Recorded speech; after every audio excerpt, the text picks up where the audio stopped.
This isn't a story about Black women. This is a story about rich women. This is a story for any woman who has ever married down or is thinking about it. There are consequences that come with marrying down in the name of love.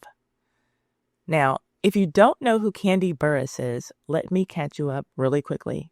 She's a member of the R&B group Escape, a very popular group from the 1990s, and they still tour today. Kandi is also a Grammy Award-winning songwriter. She co-wrote No Scrubs by TLC and Bills, Bills, Bills by Destiny's Child. She was a cast member of the Real Housewives of Atlanta for over a decade, and beyond all of that, she built a business empire.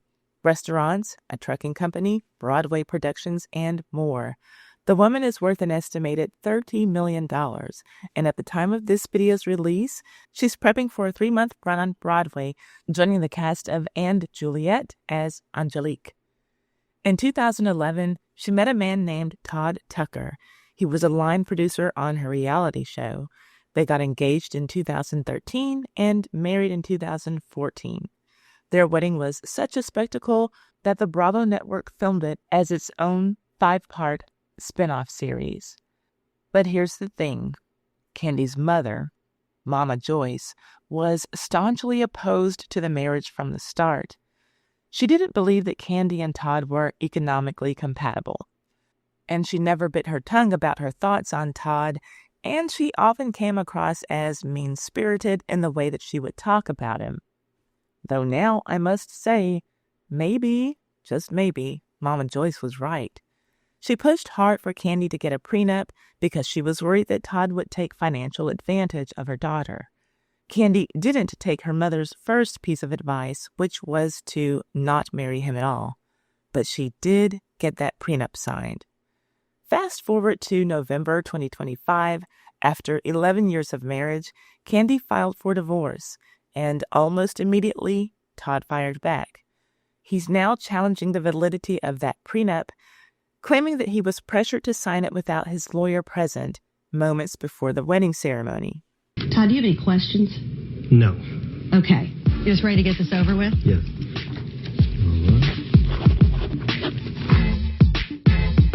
Okay, you're done. I'm good. How signing this prenup proves once and for all that I'm in this relationship because I love Kandi, not because I want her money. Go there. So be real. Okay. Now you and I already had a conversation about how we think things should flow. We did. You know, all of a sudden, you coming back, oh, my lawyer said we ain't gonna be able to get this done. You know, so you think you should get some more money? Come on, listen to me. I don't want your fucking money, man.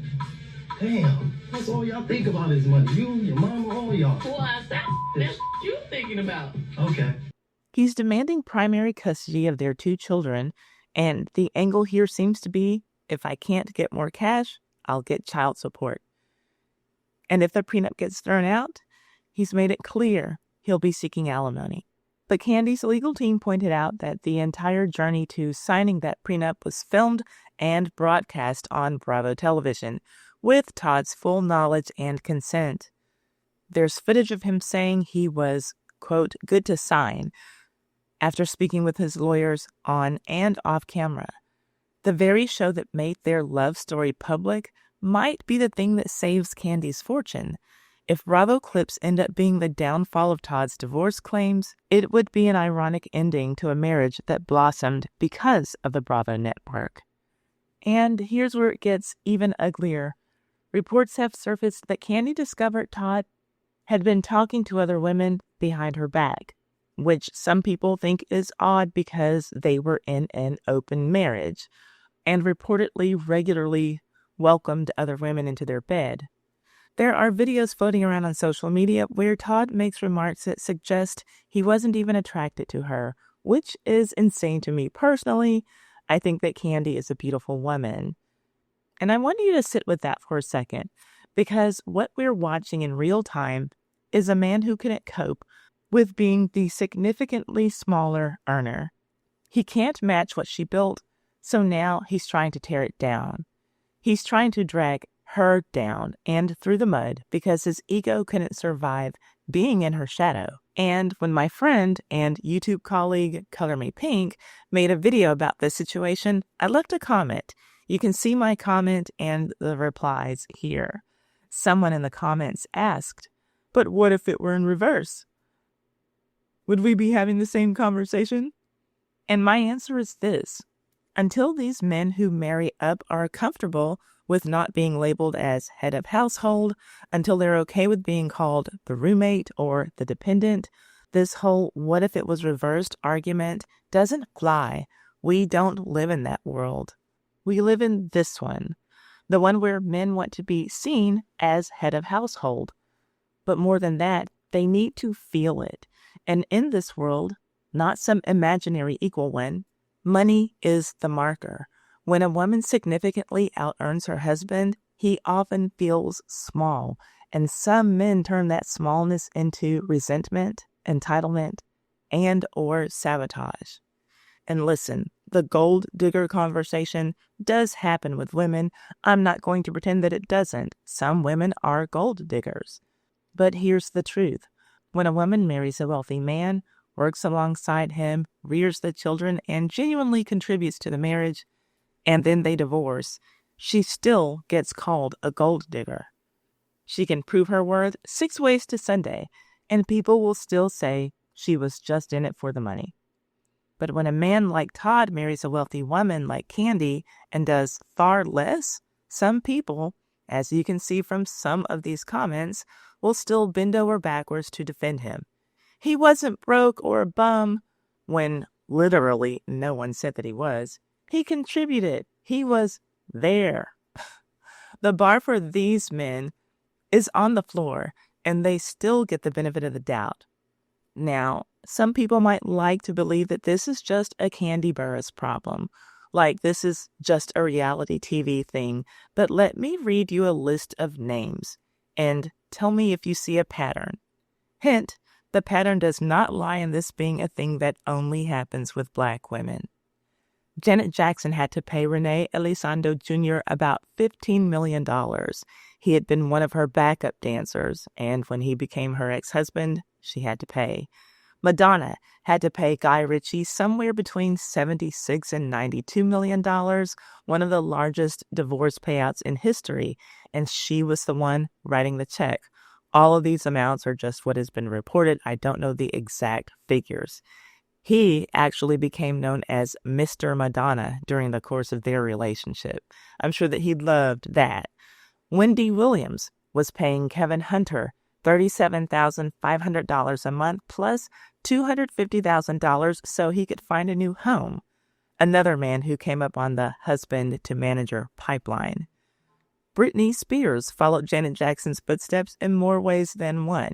She was ordered to pay Kevin Federline $20,000 a month, a backup dancer who she was married to for just 2 years, and she lost custody of her children in the process. Mel B had to pay Stephen Belafonte a $350,000 settlement, $15,000 a month in spousal support, and $500,000 in legal fees. Roseanne Barr had to pay former blue-collar worker and fledgling stand-up comedian Tom Arnold $50 million because they didn't have a prenup. Sherry Shepard pays Lamar Sally $6,400 a month for a child she tried to disown. Kirstie Alley paid 1970s heartthrob Parker Stevenson $6 million. Many would say that before their marriage was over, her career was thriving and he was a washed-up actor. Mary J. Blige was ordered to pay her husband manager, Kendu Isaacs, $30,000 a month. He even included a line item for gym fees or a personal trainer because, that kind of physique doesn't just make itself. Anna Faris paid Benjamin Indra $900,000 after his career stalled while hers took off. Toni Braxton had to pay Carrie Lewis, a keyboardist for R&B group Mint Condition, $30,000 a month. Kate Winslet paid Jim Thrippleton $4 million. Halle Berry pays Olivier Martinez, a.k.a. the French Brad Pitt, $8,000 a month, plus a percentage of everything she earns over $2 million. Adele reportedly paid Simon Konecki $171 million. Former WNBA player Candace Parker had to pay Sheldon Williams $400,000, and he made $12 million in his own NBA career. Kelly Clarkson paid her husband manager, Brandon Blackstock, $45,000 a month. She was able to stop making those payments because he sadly died in August 2025. So you see, this isn't a black woman problem. This isn't a white woman problem. This is a rich woman problem. And it's been happening for a lot longer than any of us have been alive. As a matter of fact, the story I'm about to tell you happened almost 100 years ago. Different woman, different century, same outcome. A woman who built an empire, who was one of the wealthiest black women in America, made the mistake of marrying a man who couldn't handle being smaller than she was. And just like Todd Tucker is doing right now to Kandi Burruss, this man tried to take half of everything she built, a business he had no part in creating. Her name was Annie Turnbo Malone. She was the mentor to Madam C.J. Walker. And had she married a better match, or not married at all, there's a big chance that her name would ring bells the way that Madam C.J. Walker's name still does to this day. But Annie's husband, Aaron Eugene Malone, was a weight that she never truly managed to release. And after their divorce and divorce settlement, she was never quite the same. Let's get into it. Both women became millionaires in the 1910s, each selling her own brand of hair care products. Both women are to be celebrated, but a lot more people are familiar with the name and story of Madam C.J. Walker, who was known as the first black millionaire and the first woman to become a self-made millionaire. Before her time, there were certainly white women who were millionaires, but it was because of inherited wealth, usually from a husband or father. And often, when the name Madam C.J. Walker is getting some praise, there's a group of people, usually who are from St. Louis, angrily asking, but what about Annie Turnbo Malone? I understand the questioning as much as I hate it. I'll explain why a little later. But more than anything today, I want to honor both of them, talk about their similarities and their differences. For example, they both married men who they basically employed. A similarity. But while Madam C.J. Walker married a man who was a newspaper advertising salesman and therefore could and did help her to elevate her business, Annie Turnbo Malone married a man who had been a teacher, and she elevated him to the office of president of her company. He was not qualified to run her business in the capacity that was required of him. And when he divorced her in 1927, she paid dearly, which is why I say that although a picture has been painted that calls out Madam C.J. Walker as Annie Turnbo Malone's rival, her real rival was her husband, Aaron Eugene Malone. Annie Turnbo was sleeping with the enemy, and he was a flaming hot mess. Let's get into it. But first, if you like these videos about the most scandalous people from yesteryear who make Ty's Hot Mess History a time capsule for the culture, subscribe and hit the notification bell so that you can know every time that I upload content. And please hit that thumbs up to support this video for free. Thank you. Now, on to why you are here. If all of your knowledge about Madam C.J. Walker and Annie Turnbo Malone came from Netflix's self-made miniseries, delete that from your mind right now. That story did neither one of those amazing women any justice. No matter how much or how little you know about either lady, let's kind of start over. Let's talk about their backgrounds. Annie Turnbo Malone was born Annie Minerva Turnbo in 1869 in Metropolis, Illinois, to parents who were formerly enslaved. She was the 10th of 11 children, and she was orphaned when she was a very young girl. It's an understatement to say that her childhood was rough, but one thing that always seemed to be able to lift her spirits was styling her sister's hair, and she was really good at it. Annie attended public school when she went to live with an older sister in Peoria. She started high school but was not able to finish due to frequent illness that kept her from attending class regularly. But one of her favorite subjects was chemistry, and she would put it to use just a few years after having to drop out of school. Annie was also an observant girl and learned the importance of grooming and appearance for Black women. It was always a plus to look good, but Annie understood that having a pleasing appearance was an indicator of a woman's social standing. She used that knowledge as a motivating factor to put her passion for hairstyling to good use for herself and for Black women in general. And to be clear, Annie started serving Black women not in an effort to be divisive and not serve white women. When she started off catering to Black women around the year 1900, it was because the Black women of her time had practically no one who knew how to care for their hair, and there was a major lack of products and tools that Black women needed. The exact opposite was the case for white women, so Annie tapped into a virtually unserved market. Remember, Annie's parents were former slaves, so in 1900, a lot of the Black population in the United States had either been enslaved or were first-generation free women and men. So times were really hard. A lot of people didn't have running water, which is a must for a healthy hair routine of any type. And education about anything was a luxury, but certainly education about how to care for curly, coily, and kinky hair just wasn't even a thing. Black women got off of the plantation and went into the workforce. And those who wanted jobs that paid better than a servant's wage would need to assimilate, make their hair look smooth and presentable, which meant most often less like their own natural texture, and as smooth and straight as they could possibly get, closer to the texture of a white woman's hair. And Black women in those days were doing some counterproductive and downright dangerous things in order to achieve straight hair. Very commonly, they would use animal fats and even soap and bacon grease as straightening agents. Bacon grease, can you imagine? Then, thankfully, Annie Turnbo came along to share the hair care line that she had developed and started using on her sister's hair and her own. Her flagship product was called Hair Grower, and it became a bestseller for her. But she wasn't just selling products. She was also servicing her clients, treating their hair and scalps. One by one, she was educating Black women on how to care for their hair, and they were seeing results, so they became her customers. After finding success in Illinois, Annie Turnbo moved her operations to St. Louis, where she continued manufacturing her products, but on a larger scale.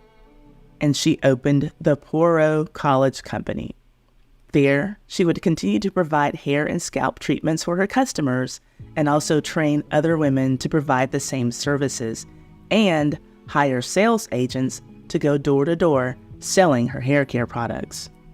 And it was there in St. Louis where she met Sarah Breedlove. Sarah came in as a client who was going bald due to illness, a poor diet, and lack of proper hair and scalp hygiene. And I want to be clear that when I say lack of hygiene, this applied to most Americans across the country, both Black and white. Most people at this time didn't have the things that we take for granted today, like electricity and indoor plumbing. But back to Sarah Breedlove. After her hair started growing because of Annie's treatments, she enrolled at Poirot College, became a Poirot sales agent for Annie, then eventually she became Annie's biggest business rival. Sarah Breedlove was Madam C.J. Walker. Now, before I tell you about the hot mess that is Annie's husband, I'm going to tell you a little bit about Madam C.J. Walker. I don't feel the need to spend a lot of time here because a lot more people know about her than know about Annie Turnbo. And there's a lot more information that one can easily find about Madam C.J. Walker for those who want to learn more. I'm just going to talk about the similarities between these two women and a couple of differences that I believe are the reasons why Madam C.J. Walker's name is still more widely celebrated than Annie Turnbo Malone's, even though Annie Turnbo was successful in business before Madam C.J. Walker. Like Annie Turnbo, Madam Walker was born to parents who had been enslaved. Also like Annie, she was the second last born of her siblings, though Walker came from a smaller family. She only had 5 siblings. Like Annie, she was also born into freedom, not slavery. Another similarity, she was orphaned at an early age and had to live with siblings. And just like Annie, Madam Walker also learned at a very young age that Black women who were put together well got more respect and were treated better in society. She had a very rough start at life, but she was determined to get to the other side where she would be treated like those refined Black women. And obviously, just like Annie Malone, Madam C.J. Walker also started her own Black hair products company that earned her a fortune. Both women built schools to train women how to use their products and start their own businesses. Both women employed sales agents that worked not only in this country, the United States, but many countries around the world. Alaska, which in the 1910s was not yet a part of the United States, Canada, countries in Central and South America, many island nations in the Caribbean, the Philippines, and even some countries in Africa. Both women bought a lot of real estate. Madam C.J. Walker even owned a drugstore, a coffee shop, and a theater which still exists today and is in use as the Madam Walker Legacy Center. And both of these women donated a lot of money to a lot of worthy causes. Also, both ladies married more than once, and they both brought on their husbands to help them run their businesses. And this is where some dissimilarities come into play that were critical in their journeys. Unlike Annie, Walker did not receive a formal education, but this is actually where she got the edge on Annie Turnbo, because she knew how to learn from people who were smarter than she, and how to delegate duties for the things that she did not know how to do. And she had a real knack for picking just the right people. Her third husband, Charles Joseph Walker, was one of those right people. For business, not marriage. He was known to cheat on Madam CJ quite openly, even with one of her employees. But when they started in business together, he helped her to get her already successful business to the next level. Now, Madam C.J. Walker is someone to be admired. I don't care how you slice it. But her start in the hair care business looks shady at best. And I think this is why Annie Turnbo Malone supporters get bent out of shape when they see how much Madam C.J. Walker is celebrated. In 1905, Walker was still working as a Poro agent for Annie Turnbo. She relocated to Denver, Colorado to sell their products there.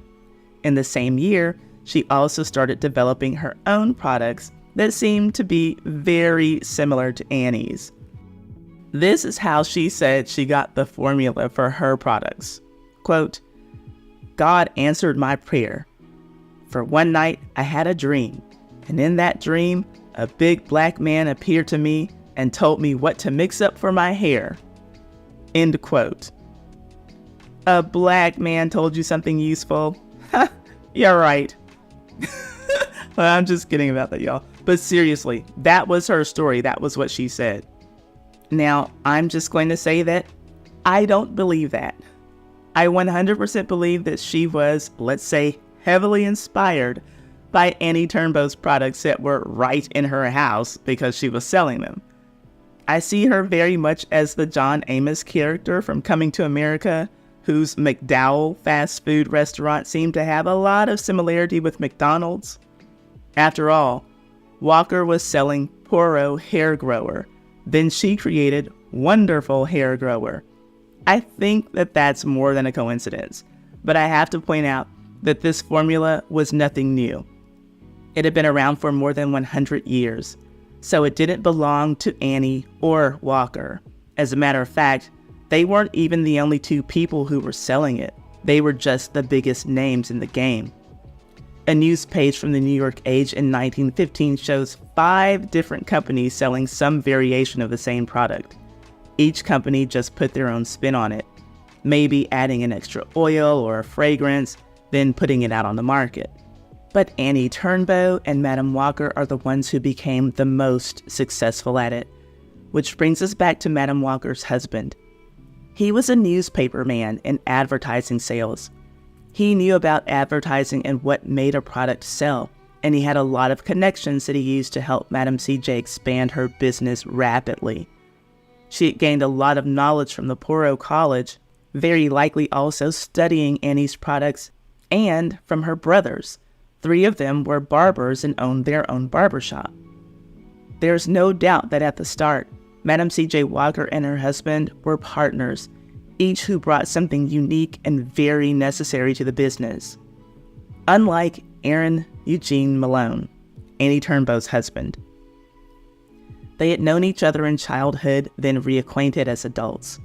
He made a living for himself in education, first as a teacher, then later as a school principal. Though at the time Annie Turnbo reunited with him in adulthood, he was a Bible salesman. The couple had reportedly dated in high school, then in 1914, Aaron ran into Annie and rekindled the sparks, and asked her to marry him. She said yes, then the Topeka Plain Dealer wrote all about it. Their wedding would take place on April 28, 1914. One thing that I find interesting about the coverage of the upcoming nuptials was that Annie and Aaron were described as wealthy, both of them. He was dressed up as some businessman and property owner. Annie was described as being at the very top of her field with a thriving business, the biggest of its kind. Keep that in mind, because when we get to the point in their relationship when he sues her for divorce in 1927, none of his properties are included in the marital assets that need to be split, just Annie's company, which he said that he helped to get off the ground. He made it sound as if she hadn't been wildly successful before he entered the picture. Annie did her best to make the public believe that Aaron was a suitable financial match for her. She was covering for him. She propped him up to make it seem as though he came into the relationship with more money than she had, and later, that he was the reason for the success of her Poirot brand. She would come to regret this decision. But she did it because she was a product of her era. It was the 1910s and 1920s, a time when men prided themselves on financially providing for their wives. For a woman of her stature to marry down would have been shameful and embarrassing. She didn't want to make him look like a broke fool, because it would have reflected badly on her too. And Aaron was lucky. He had not only Annie's help to make him look good, but the local press too. For example, in a very short story that was about Aaron, according to its title, which was Malone, once teacher, now a rich manufacturer, the story went on to detail how Annie made a federal income tax payment of over $38,000 for 1 year, which made her one of the largest taxpayers in her city. Adjusted for inflation, that is almost $700,000 in today's 2024 money, which proves that Annie was making some serious dough in the 1920s. Yet the title was about Aaron going from being a teacher to a rich manufacturer. He rode her coattails and she let him, until she got tired of it. Actually, until he got tired of it, and we'll get there, but for years, this couple put on a perfect show. They were St. Louis's favorite and richest Black power couple. They donated a lot of money to schools, social causes, and political leaders. Annie's school building provided more than just a place for her Poirot women to learn her hair care system. Again, this was the 1910s and 1920s, and even though Annie and the Black people in her circle had a lot of money, America was still very segregated. So if they wanted to go someplace extravagant, their skin color would prevent them from being admitted into white establishments. But all was well. Annie saw this problem and fixed it by allowing the doors of Poirot College to open for banquets and a myriad of social functions. She, as the founder, and Aaron, as the president of Poirot, were everything that any Black couple could aspire to be. Or so they thought from the outside looking in.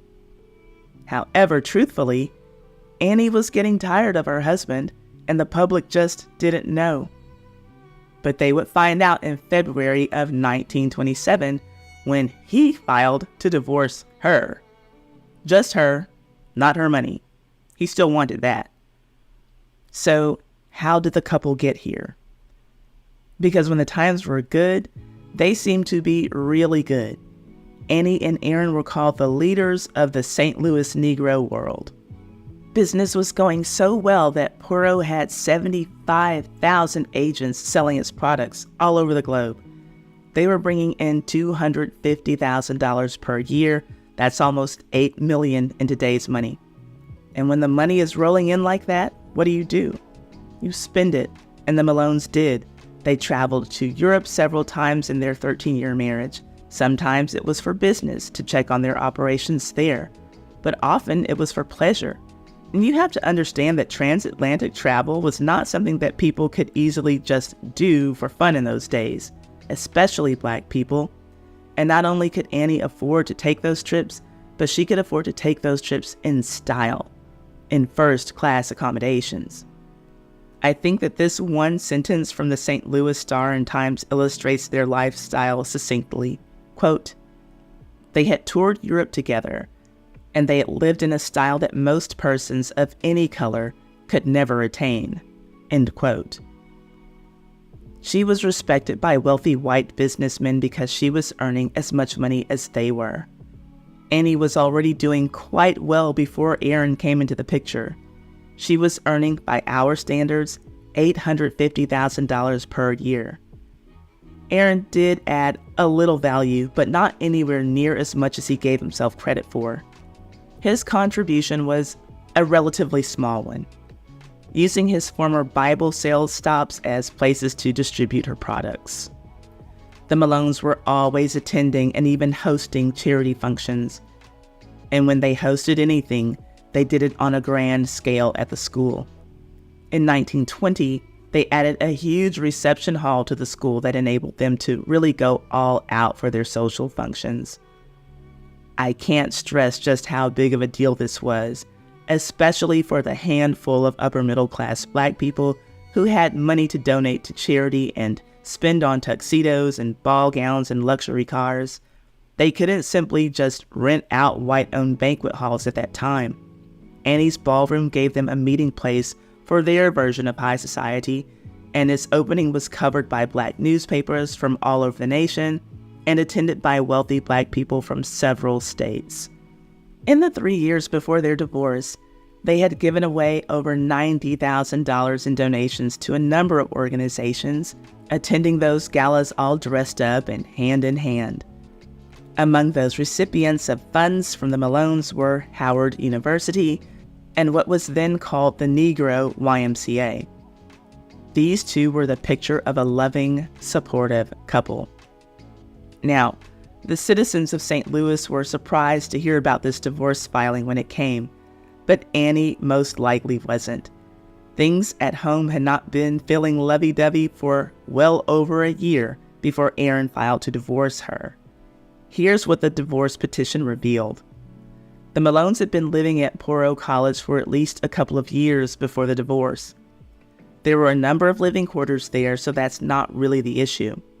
The problem was that the couple had been living in separate quarters since February 28, 1925, almost 2 years before Aaron filed for divorce. Not only had they not been living together, they had not spoken to each other since May of 1926. That's 8 months of silence. 8 months of not having to hear the old ball and chain nag. Sounds like a vacation, right, fellas? No, again, I'm just kidding. I'm kidding, ladies. Here's what Aaron had to say about Annie. Quote, Malone charges that Mrs. Malone had an ungovernable temper, that she falsely accused him of infidelity, and has refused to speak to him since May. He charges that on February 28, 1925, he returned home one night to find his clothes in the students' quarters, with the locks on his family quarters and the library changed. He alleges that this action was a desertion, and it is on this ground that the divorce is sought. End quote. When I say that Aaron gave himself too much credit for the success of the Burruss Corporation, this is what I mean and why Annie was so upset. As a corporation, Burruss had 100 shares of stock. Annie did not like that 97 of those 100 were were in her husband's name. At some point, the corporation dissolved and a partnership agreement was made, with each party having half interest. But by this point, he had proven himself to be greedy and not trustworthy. All of this was going on behind the scenes while the Malones continued to put on happy faces for the public to see. But if any of those people who were admiring the Malones' relationship up close had a keen eye, they might have been able to detect a few cracks in their marital facade, because a couple of incidents took place right before their very eyes. Annie would hold graduation ceremonies for the women who attended Poro College and mastered various hair care and styling techniques. After she got married, both she and Aaron would attend and perform duties at the graduations. Each year, Aaron would make the commencement speech and Annie would present the diplomas. Well, when it came time for the June graduation of 1925, Annie took a little vacation and left the city, leaving Aaron to give the speech and perform her usual task of handing out the diplomas. One might call her actions a bit passive-aggressive.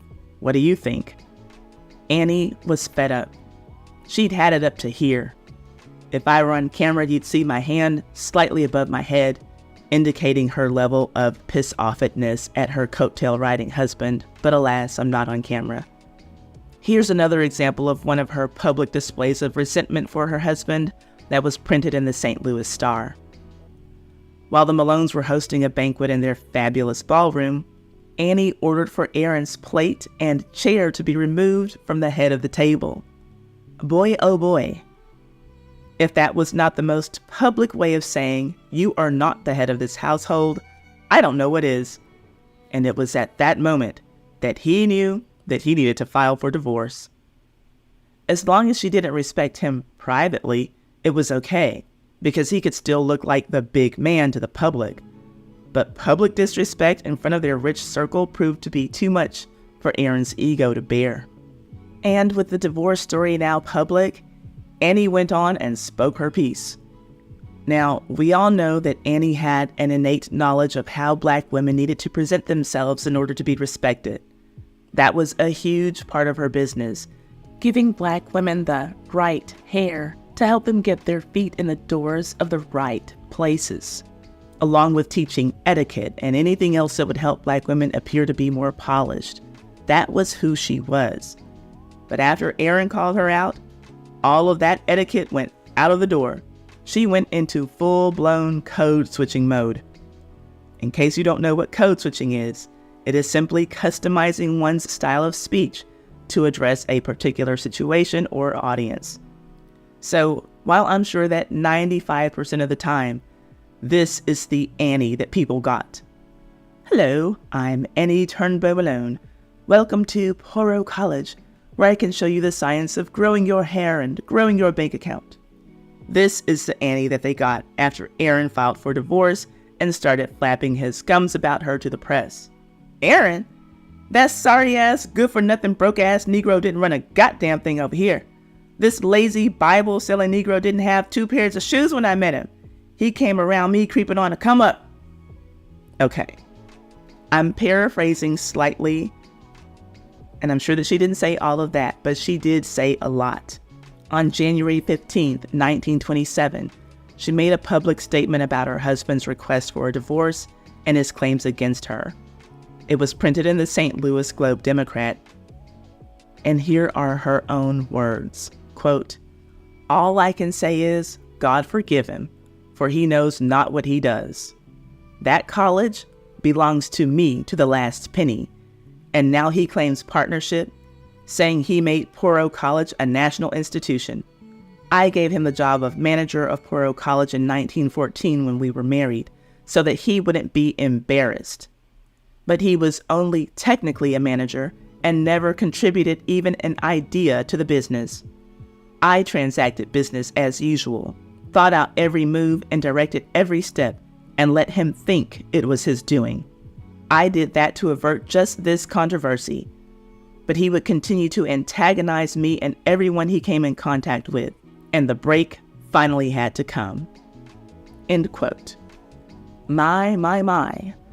Since the 1920s, it has never worked well for these wealthy, famous women to marry the hired help. Ask Mary J. Blige, Kelly Clarkson, and Wendy Williams. I'm sure that there are many more examples that you can think of. Put them in the comments. After all that Annie had to say about Aaron and his audacity to sue her, it remained his contention that it was his business experience that had made Poirot a success, even though his only prior business experience had been selling Bibles. Nevertheless, he wanted half interest in Poirot College. After Aaron filed for the divorce, the couple didn't waste any time getting on with the process. They both hired lawyers. Annie's attorney was Charles Nagel. Just before Annie hired him, President Calvin Coolidge had appointed him to head a governmental agricultural commission. He was a prominent, high-class heavy hitter. Aaron's lawyer was a man named Edward Forrestal, and he had a reputation for winning cases that most people said had no merit. He took on big money cases, and as a rule, part of his fee was 50% of whatever he won for his clients. So he had every reason to take on Aaron as a client. He had the potential to make a huge fortune off of him. Early in the proceedings, Annie took a loss when the judge presiding over the divorce temporarily removed her as head of the organization and replaced her with a court-appointed receiver. His duties were to sign all checks and control her massive daily income. For as long as the receivership was in place, he superseded Annie in authority of her own business.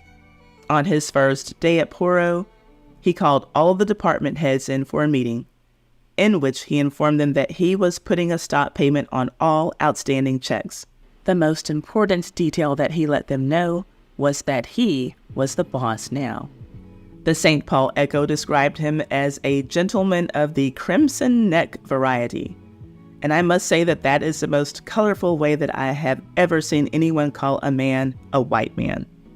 And he did make a point to let Annie's staff know that things would be different because he was a white man who was now in charge. The whole situation was messy, but finally on May 23rd, the couple was divorced. But oddly enough, the St. Louis Star reported that Annie was awarded her divorce. And I can't really explain that since the husband is the one who filed. Maybe she filed separately and later. I won't pretend to know. I'm just sharing with you what I learned from my sources. It was reported that she paid a $200,000 settlement to him. Remember that his lawyer got to keep half of that. And even though that $200,000 made him rich, Aaron continued being a grubby little scoundrel with women, well, with people in general. During the process of the divorce, he hired a woman named Maddie Beasley to be his own personal stenographer. He promised to pay her $10 a week plus a $2,500 flat fee.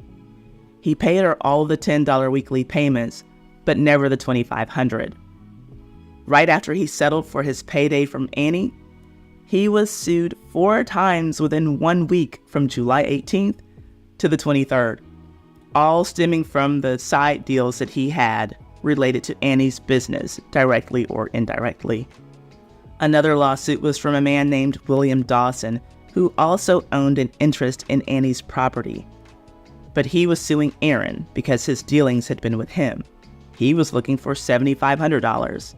I wasn't able to find out how these lawsuits ended, but it sounds like Aaron continued to be Aaron. He got married again and died in 1953. His second wife left him years before he died. She just never divorced him. Now, that was Annie's ex-husband. But remember how I told you about a number of things that set Madam C.J. Walker apart and frankly ahead of Mrs. Malone? One of those differences was that Madam Walker had a knack for hiring competent and trustworthy people to help her run her business. Annie didn't have that going for her, and her husband was only one of a number of people who brought lawsuits against her and or her company, thus adding to its downfall.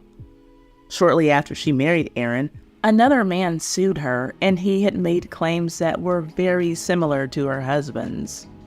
This man's name was Walter Majors, and his lawsuit was weird. Like her husband, he claimed that it was he who did all of the work to put her business on the map and gave her all of the ideas that put money in her pockets.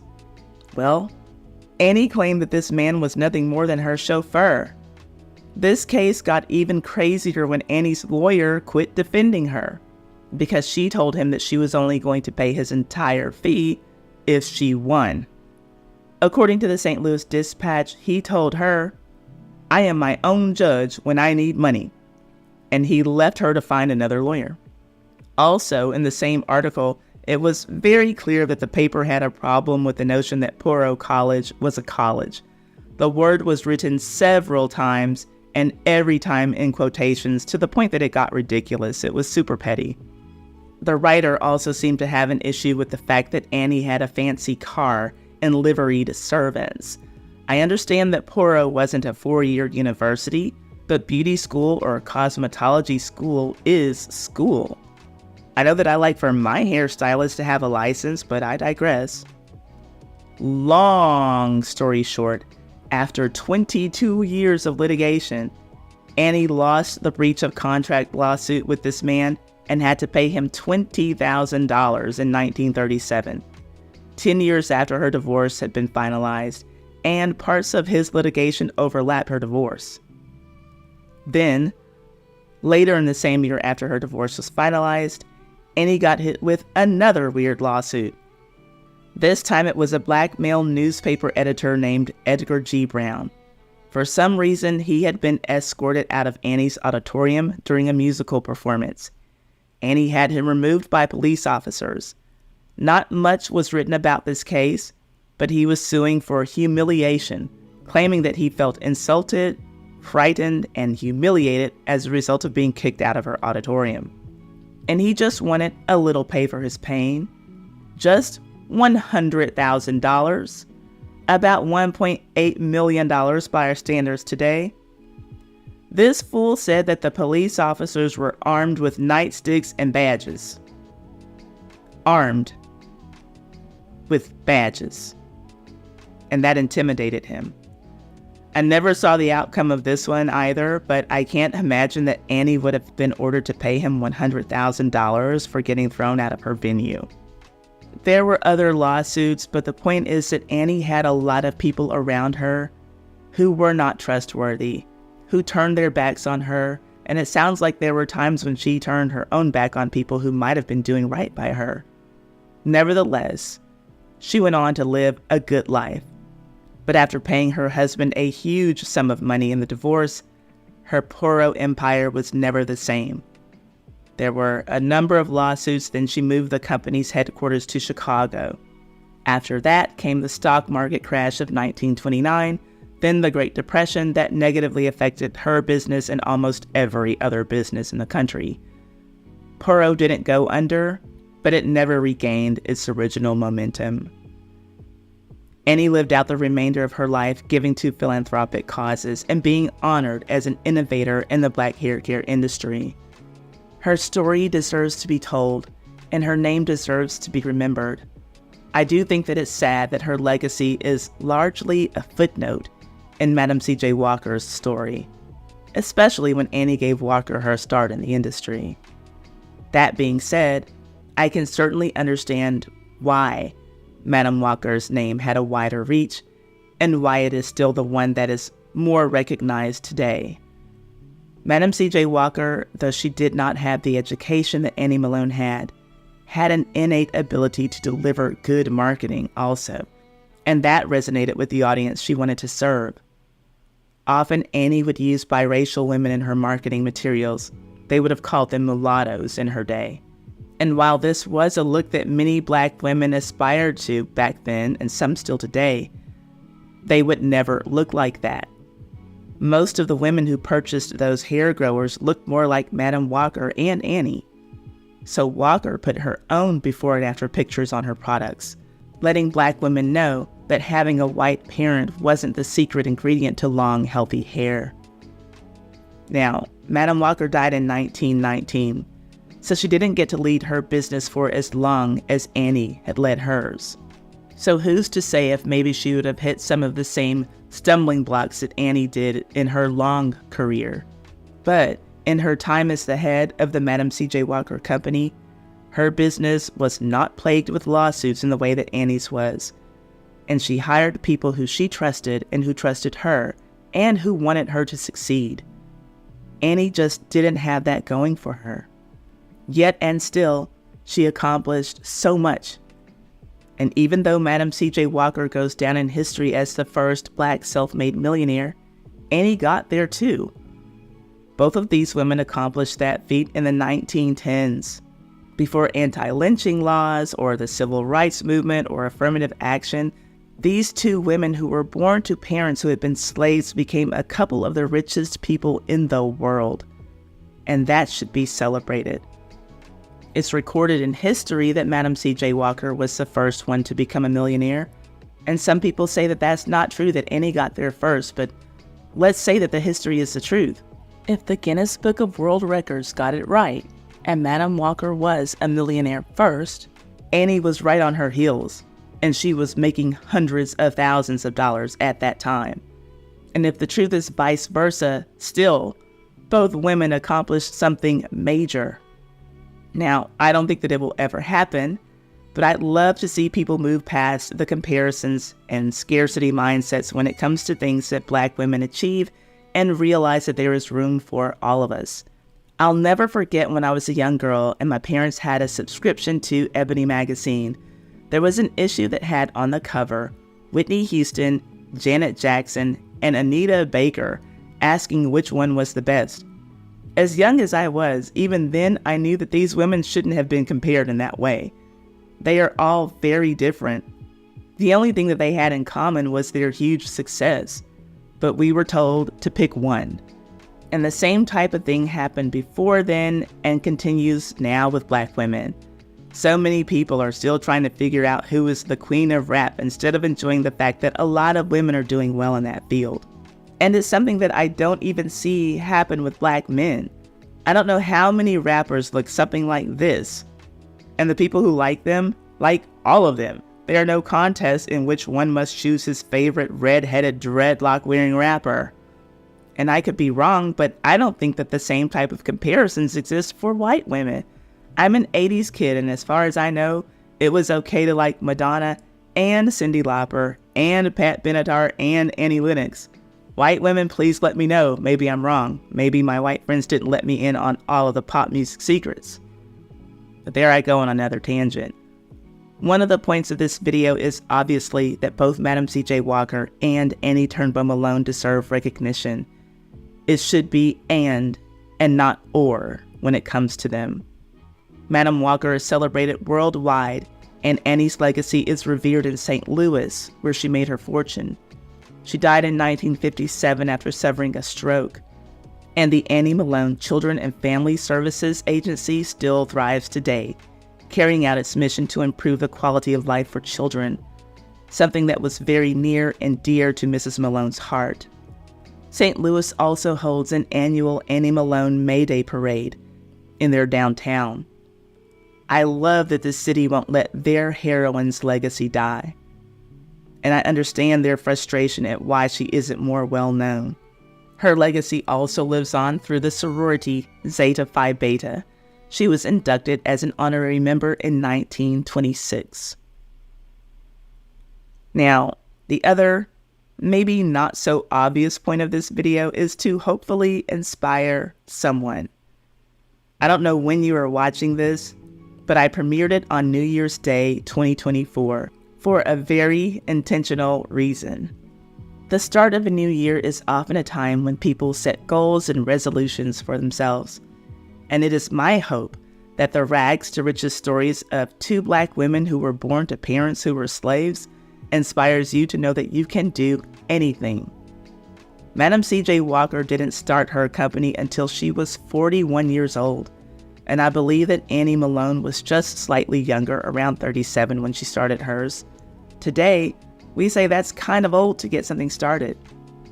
But I hope that you don't just enjoy this story. I mean, it's a great story, don't get me wrong. This is my favorite channel. But there is a takeaway from this story that no matter who you are, Black, white, Asian, Latino, woman, or man, if you want to do something, do it. There's still time because you're still breathing. Go do the thing, whatever the thing is. Start that business. Break that addiction. Go back to school and get that degree. Lose that weight. Apply for that promotion. Leave that abusive relationship. I've done that. Start that YouTube channel. I've done that too. And I didn't start my YouTube channel until I was in my 40s. I'm still in my 40s, but you get the point. Somebody wants to hear what you have to say. We all have a unique opportunity simply because we are here and breathing. I implore you, don't waste it. Madam C.J. Walker died at the age of 51. She was just getting started in business. I can only imagine what she would have accomplished if she had lived a little bit longer. That being said, take care of your health too. That is something that Walker did not do. And that's where you and I have an advantage. We're still breathing. You see, this thing called life, we only get one shot at it. Don't you know that graveyards are filled with people who didn't do the thing, who didn't live out their purpose because it was too hard? Life is hard. It's hard being poor and not having enough of what you need. It's also hard working your butt off, taking a risk, doing something that's fulfilling, and seeing it pay off for you and your loved ones. Which hard are you going to choose this year? It was hard for Annie Malone and Madam Walker, having people tell them you can't do this because you're black, you can't do that because you're a woman. And a lot of the opposition that they faced was from black people, especially black men. But look at what they did in 1910. You don't have those obstacles in your way. We tend to do a good job at paying our bills and existing. That's not living. This year, take the dance class, take the vacation, take the break that you need to regroup and get back at it, but live. Don't exist. Now I'm going to leave you with this quote from Madam C.J. Walker. Then I'm going to plug a couple of my videos for you to watch because they are very, very good. And if you made it this far in the video, thank you. And let me know what you're going to do to live this year. You all know I like to read my comments and I like to reply to as many as I can. Madam C.J. Walker said, quote, "I had to make my own living and my own opportunity, but I made it. Don't sit down and wait for the opportunities to come. Get up and make them." End quote. If you just watched this video and felt something stirring inside of you about starting your own YouTube channel, or maybe you already have one, but you know that it could be doing better, I want to talk to you for a moment. Are you a content creator who feels like you're doing all the right things, but your channel still isn't growing the way you want it to? Are you making content, but not making money? Or maybe you're a business owner who knows you need to be on YouTube, but you have no idea where to start? If that's you, I'd love to help. I have a membership called Hot Mess University where I teach creators how to actually build sustainable income on YouTube. Not just views, not just subscribers, but real revenue. The link is in the description box. And if you're serious, like serious, and you want to work with me one-on-one, send me an email. My email address is also in the description box. I work with content creators, and I'm also very interested in working with businesses who are ready to use YouTube strategically. Now let me tell you what's possible when you actually implement what I teach. You heard me mention my friend and YouTube colleague Keisha Irvin earlier in this video. Her channel is Color Me Pink. When she first talked to me about her channel in 2022, she was making $2,500 a month on YouTube, and that's a really good side hustle income. We worked together at the end of January, and her very next check, February, was a little over $7,000. And here's the key. She implemented 90% of what I told her right away. She didn't sit on it. She did the work. And now Keisha consistently earns between $9,000 to $12,000 on YouTube every single month. I actually interviewed her about her journey in my membership, and I uploaded that interview to my YouTube tips channel. I'll leave a link to that interview on the end screen so you can hear it straight from her and see her actual earnings. She opened up everything in that interview. So if you're still breathing, and I know you are because you're watching, it's not too late to do your thing. And if YouTube is your thing, consider checking out Hot Mess University or email me so that we can see if we're a good fit for one-on-one work. I look forward to working with you, and I'll see you on the next video. If you didn't already know about Annie Turnbo Malone, there's a 100% chance that you don't know who her most famous Poirot graduate was. He was Chuck Berry. Before he became a legendary rock and roller, he followed his sisters right on down to cosmetology school, and his afro that turned into chemically relaxed hair that would swing around on his head was often done by himself. He was also a major fucking pervert, and that's what my video is actually about, so you can check that out on this channel. Annie Malone and Madame Walker were not the only women who married men below their station. So did Madeline Astor. After having been married to one of the richest men in the world, John Jacob Astor IV, who died on the Titanic, she reached way down into the deepest gutter and married a really hot-looking Italian boxer.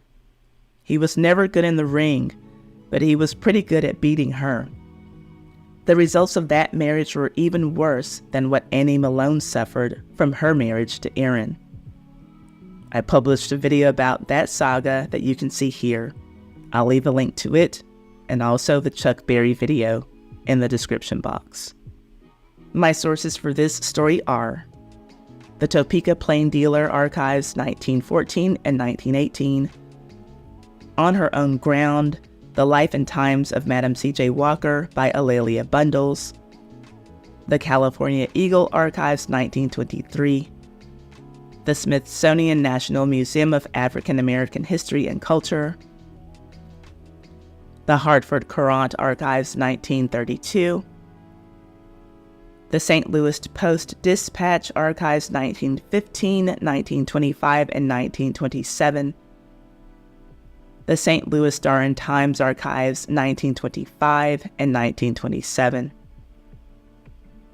the St. Louis Globe Democrat Archives 1927, the St. Paul Echo Archives 1927, and the Black Dispatch Archives 1937.